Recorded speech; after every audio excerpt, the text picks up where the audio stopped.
Bob Zagami with RV Daily Report, and I'm here at the Northeast Campground Association show with Paul Bambei, National Association of RV Parks and Campgrounds, right? It's a mouthful, isn't it? That's a direct, yeah. You're chairman and director. Paul, what do you see here at the show that's getting you excited for the year?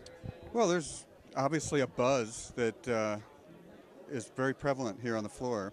And you see that all the time at NCA. But this year I think it's special because here in New England with the record snow, I think it's going to repeat like last year.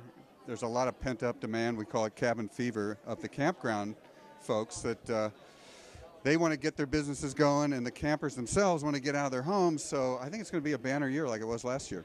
I agree with you. We've talked to a lot of the dealers up here, too, that they haven't had any traffic for a month, and people are just, they want to go out and spend money, but they really want to go camping. And the campgrounds up here in New England are fantastic. And, of course, the NCA covers everything down to Maryland, but there's campgrounds, there's resorts. There's something for everybody in the campground industry.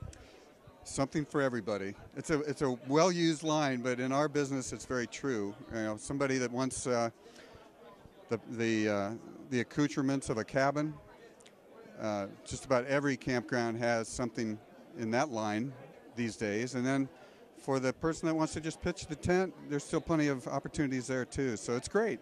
Well, you know, I actually added a new seminar to my program in Boston this year, and I called it Camping Without a Camper. And we talk about the campgrounds and the rental cabins and the yurts and destination trailers and park model trailers. And it's a great way for people to enjoy camping when they don't own an RV, but then they get excited and they go out and buy an RV. Well, that's, you know, we have the perfect storm going on with the pent-up demand that I spoke of earlier, and then you have record sales of RVs themselves. People are buying those because they're manufacturing them to be more fuel efficient and more liking to the person today that wants to camp in a smaller unit perhaps, or even the big boys. You know, when I take an RV out, I go for the big because that's what I like. But yep.